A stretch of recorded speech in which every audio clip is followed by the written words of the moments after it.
a chat with the new assembly mates.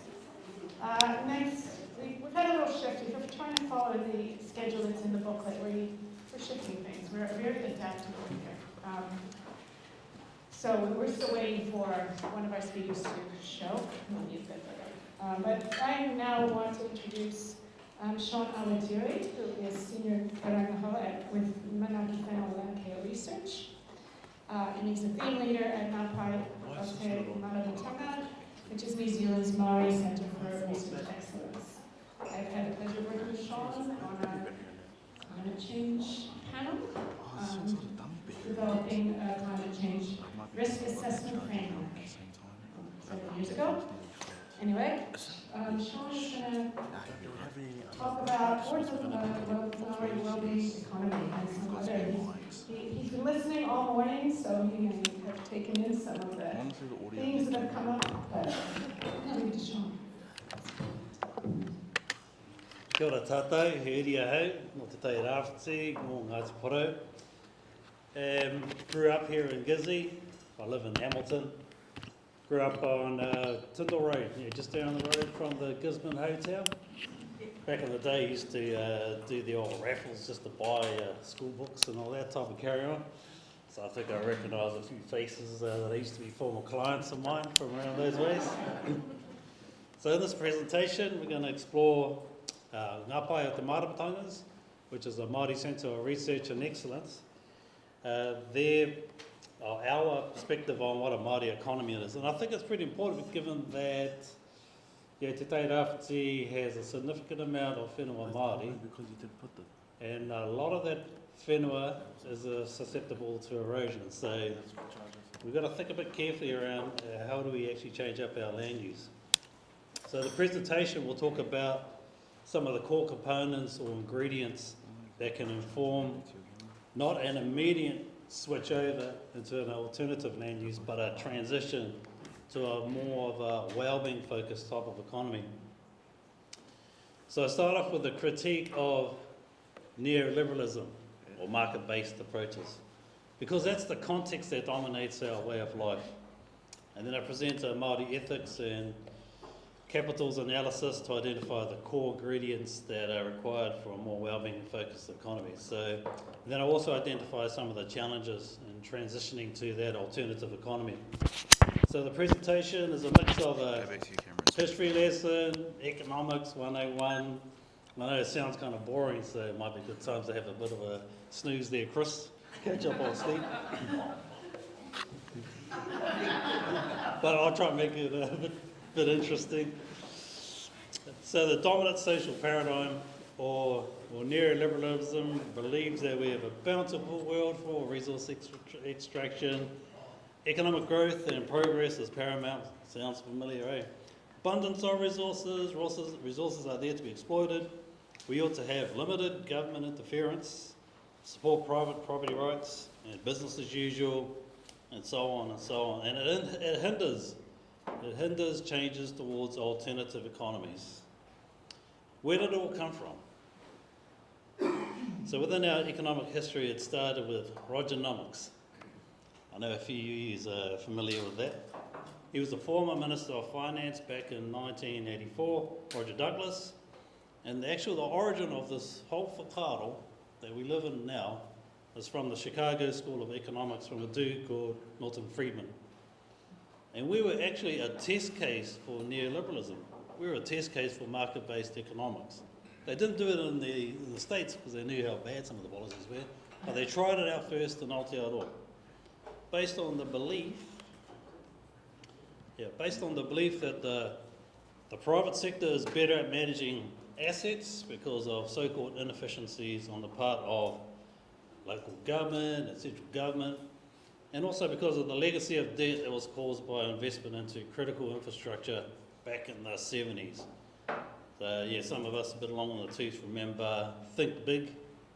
They were actually good examples of Keynesian or fiscal investment approaches to invest in critical infrastructure. That's the government investing in assets. However, neoliberalism led to the rolling back of the state, selling off state assets, selling off telecommunications, railways, power generation. So while most other countries, they maintained and held on to their strategic assets, Aotearoa sold them off. Based on ideology, based on beliefs, not facts.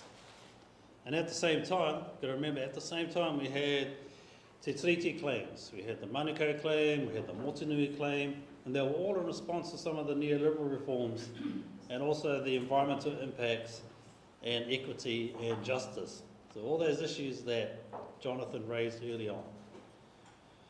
So part of the legacy of neoliberalism was the government's position to allocate resources as part of te tiriti claims to iwi asset holding companies.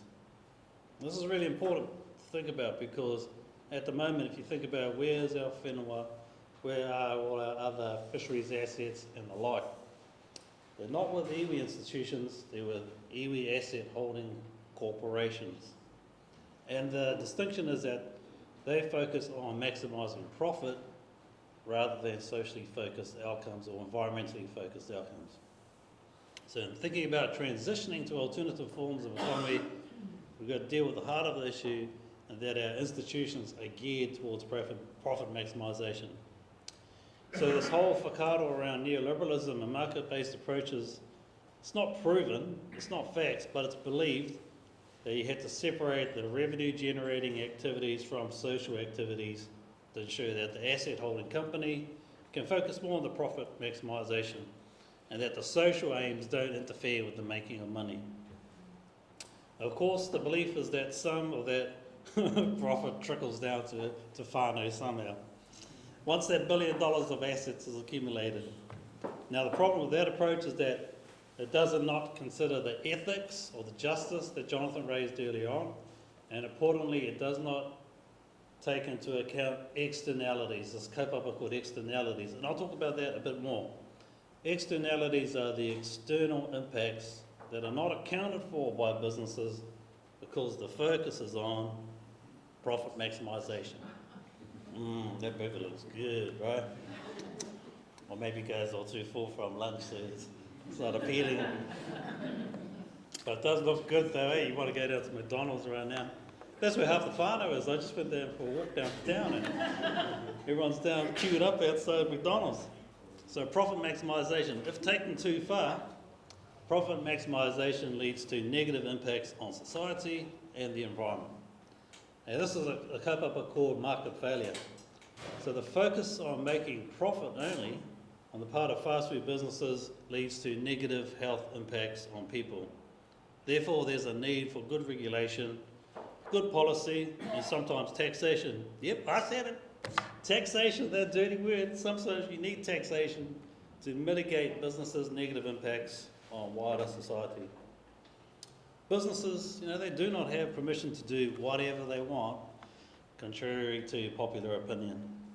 However, society's focus is on the minimisation of taxes, tax avoidance behaviour, tax cuts, focus on individualism rather than public good or collective good. And you guys are here to chart a path for the collective good and moving away from that neoliberalist approach to something that is about collective action. So the focus on individualism rather than public good can lead to these negative externalities. And you don't need me to tell you about the legacy of forestry and woody debris movement here. I just got a story to tell. I remember when Cyclone Bowler happened, back in 1988. Post-Cyclone Bowler, I was at Gisborne Boys High School at the time, and we were all told to come into school post the event to help with the recovery effort. And I remember, in the immediate days in the aftermath, me and my dad, we cruised out and we helped dig out silt and stuff from in the houses around Kaitirotahi, around that area, around next to the Waipawa River. So me and my dad, we were engaged in those types of activities. And then the school says, turn up to school, we're going to do some recovery effort as well. So we all turn up, and then we get loaded up on these dump trucks, no PPE gear, we're in our school uniforms, and we get dropped off in the orchards, and we're on our hands and knees, kind of pulling away all the silt, all that silt, wet silt build up around the vines of the grapes there. Man, that was crazy. And I remember thinking, geez, I thought we were actually going to be helping like whānau people out who were being affected, but we were being used as labour, really, free labour, cheap labour, to help out the horticulturalists. No PPE gear too, so I freaked out when I saw in post-cyclone Gabriel, and everyone was doing similar jobs, and they were all suited up in gears and wearing our school uniforms and their hands and knees just pulling away the mud. Crazy. So going back to Cyclone Bola, in response to Cyclone Bola, as Kerry mentioned, the advice from the New Zealand Forest Service at the time in terms of how to address erosion impact in the area from Cyclone Bola was that the New Zealand Forest Service advised that permanent forestry was required to address the problem in Te Taurawhiti. But if we think about that context at that time, neoliberalism, market-based approaches, the response from the government was that production forestry was the way to go. The income from cutting rights was accrued to not the whānau, not the region, but multinational corporations. But in exchange, we've got some jobs, right? We've got some jobs, hard-working jobs. And the benefit for the community was the jobs and the ownership of the forest assets, and the income accrued went to the multinational corporations whose focus was on profit, not on the community, not on te taia. And that led to those negative impacts like woody debris or slash, smothering of beaches, smothering of mahingana taitai, and at times the loss of loved ones due to the forestry industry, because of the unsafe work practices. My dad was in the forestry industry as well. He was crippled and maimed from that job. Remember, there was a slasher, not a slasher, there was a hauler pulling up logs up the hill there, and they were pulling them up too fast, and then the cables broke, boom, and then the log kind of comes rolling down the hill. My dad's down the bottom, he's doing the trimming at the bottom, taking off the branches and stuff with his chainsaw. And you hear someone yell out, "Get out of the way!" And he just managed to dive out of the way as the log came crashing past him. But in that process, he kind of did his knees in, and then he became kind of injured because his boss was focused on making a lot of money at the time. Said, "No, you can't go on ACC. We need you back on the lot to do the work." And so he never had his knees repaired. So that's the dichotomy of that focus on trying to make profit at the expense of the externalities on people's health and on te taia. So the approaches to address negative externalities include what Jonathan was mentioning earlier, taxes, excise duties on tobacco. That's why you see people loaded up with boxes of holidays on their way back from holiday. And if you don't know what holidays are, holidays is a cigarette. Now, if you don't know what a cigarette is, those are the things before you had vapes. All right? Well, I've got to give it up to the young people. The young people are really good, They're really, really coordinated nowadays. Because I remember back in the day, you'd have to use, who had a 6 CD changer? I had a 6 CD changer in my car. You'd be juggling your 6 CDs while you put them into your CD player in your car. I wasn't the only one who did it, right? I know some of you guys did it. But have you seen the young people nowadays? They've got a vape pen in one hand, and they're scrolling on their phone at the same time while they're driving. Whew, they got some coordination. We've got to give it up to them. Right, where are we? So all the stuff in terms of the changes is by design. It's called the shock doctrine. And this is a kaupapa that was introduced by Naomi Klein in her book 2007, The Shock Doctrine. So governments, they generally bring it in response to, there might be a crisis, a natural disaster, a war, economic collapse, think inflation, and they use this, or ram raids. Whatever happened to ram raids? Is that the thing now, or is everyone all locked up in those boot camps? Maybe we should ask NZME about it. Ask New Zealand Herald what happened to ram raids. So they use these crises as is a reason to rush through neoliberal economic policies that would otherwise face strong opposition. But like the All Blacks challenges on defence, it's the same old tired playbook. For example, the reform of the RMA has been announced as changes to free up. And what does that mean? It means not paying for externalities, through the removing of legislation and regulations around the environment. So think fast track bill, changes to MACA, the Marine and Foreshore bill, treaty principles bill, along with reforms to the RMA. Okay, enough of that stuff. So in terms of in Aotearoa, what else is there in terms of how do we influence policy, how do we influence the stuff that we're doing today?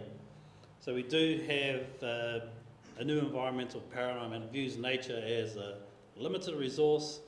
Protecting the nature is more important than resource use. Nature is seen as a delicately balanced, limited resource, favours participatory structures, trust democracy rather than so-called experts that are talking to you today, and that humans should live in harmony with nature. So Taiao is the environment, Hapori is community, and that's ohanga, so that's businesses. So businesses are within the context of the community, which is within the context of the environment. That's all interrelated. And then running parallel, which is probably important for Te Rāwhiti, is a Te Ao Māori resource management approach, which is a relational approach.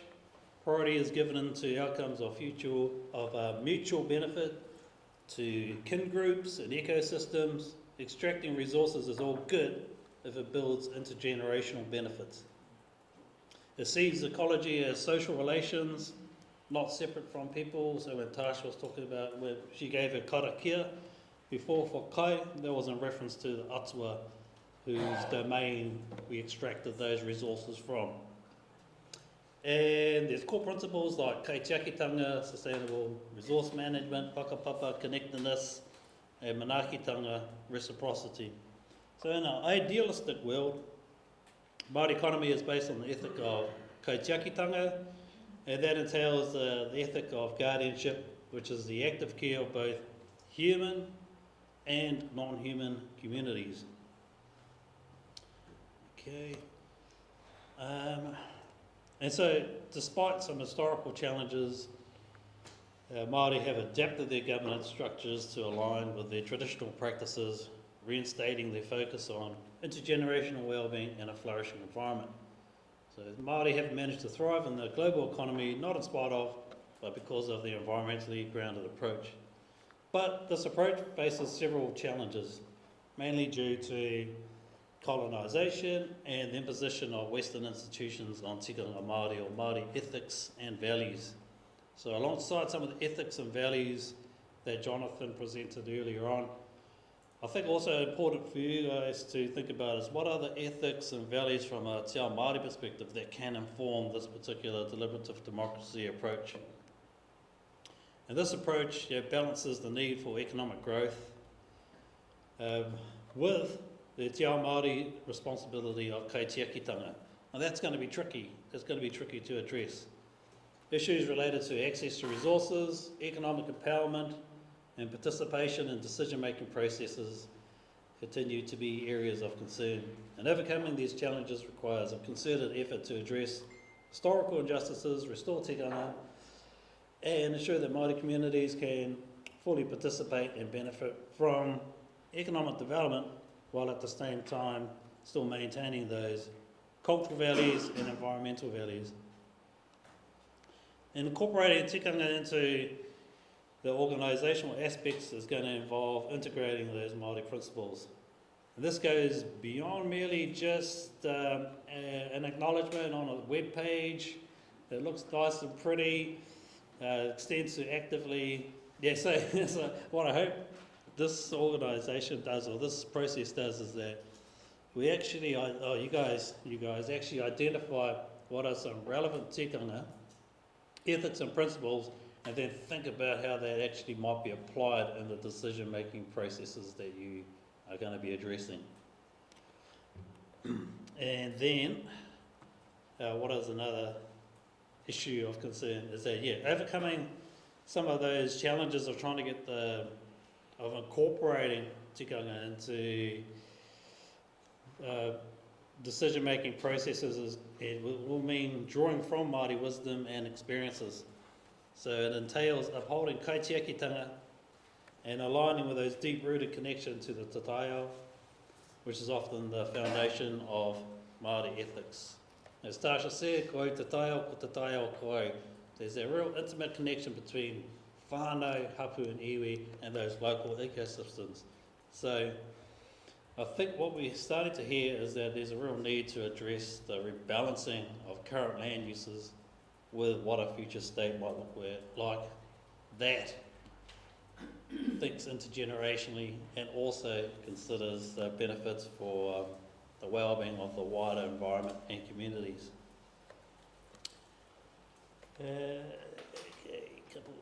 Last couple of slides.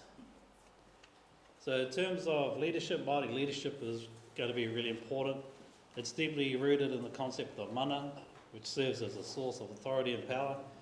And this form of leadership emphasised the importance of weaving together diverse groups, demonstrating generosity towards others.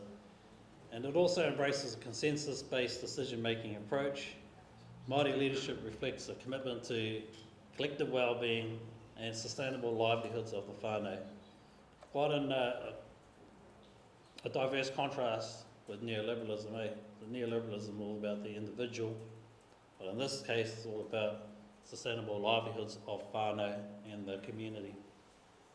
So Māori leaders play a pivotal role in building consensus through actively listening to the needs of whānau and hapu, and this is critical right now given the challenge that we have of reconciling jobs and negative environmental impacts like slash. Okay, so what are those ethical foundations for a Māori wellbeing economy? Here are some of them here. They've got to be participatory, so whānau actually engage in determining the solutions relevant to their lived experiences, a collective approach, locally focused, whānau-centric, or region-specific priorities need to determine the investment mechanisms and the support services. So what makes sense for Auckland isn't going to be good for Te Tairāwhiti, isn't going to be necessarily a good fit for Te Tairāwhiti. Then another thing, we need flexibility in the system as well. So one size fits all approach ain't going to work. We can't cut and paste something from Queensland or from North America and expect that it's going to work here in Te Tairāwhiti. Funding mechanisms or network coordination have to respond to the unique attributes of each community. A vision that's shared, I think this is why you guys are here today, is to figure out what a shared vision is, to ensure that you get buy-in and uptake from most of the community. Core capabilities is really important in terms of implementing a wellbeing economy. Requires solutions and approaches that are suitable to the regional economy's skills and experience. And then also procurement approaches that are aligned to those ethical outcomes, to values and beliefs. Procurement approaches that acknowledge diversity, that acknowledge a te tiriti-based approach. That's really important in terms of a private sector commitment to invest in local whānau suppliers, rather than to go out to the big engineering companies to do a lot of that infrastructure investment. We ought to be looking at more ethical business practices and issues such as diversity and inclusion. So there's a couple of challenges. So neoliberalism is a big part of our life. It's hard to kind of transition away from it. We get a lot of MBA. Any MBAs in the house? No? Oh, that's good. So a lot of MBA indoctrination actually informs the decision-making processes that we do, because this dude, he's did an MBA, he's awesome, he must know everything about what best to invest in. So we always look to those dudes, eh? But we should look internally, look within ourselves, because we've got our own resources, we've got our own ways of experience of knowing how to do things. Transitioning to that low-carbon economy is crucial, but it needs to be done in a fair and just way, like what Jonathan was referring to. Who owns the assets in the community is really important to think about. Is it private versus collective or joint ownership between private sector and local government? Who owns the forests? Is it multinational corporations, big business, wealthy elites or local communities or hapu and iwi? And what is the role of taxes? As Nora mentioned, taxing polluters is one way of addressing the carbon forestation issue here in Te Rāwhiti. Taxing polluters and those who cause societal and environmental harm, and then redistributing those benefits to others who are going to mitigate or remove those negative impacts. But we need a mix, as Jonathan mentioned, we need a mix of policies, taxation, regulation, plus market incentives. So market incentives like the biodiversity credits. So in conclusion, Māori institutions and ethics and their emphasis on relatedness, respect, reciprocity, they provide a robust foundation for the development of the Māori Wellbeing economy in Te Rāwhiti. The values embedded within these institutions, they guide the development of livelihoods that are not only economically viable, but also socially and culturally sustainable. Furthermore, Māori leadership plays a pivotal role in contributing to the sustainable development of whānau livelihoods, ensuring that decision-making processes are inclusive and considerate of the interconnectedness of the community. By recognising and leveraging these strengths, there is great potential for the continued growth and prosperity of sustainable whānau livelihoods and a Māori wellbeing economy within Te Rāwhiti. Now, this information is based on some of the thinking that we're doing for an upcoming book which will be released sometime next year. Otherwise, that's the presentation. Thank you for listening. Kia ora tātou. We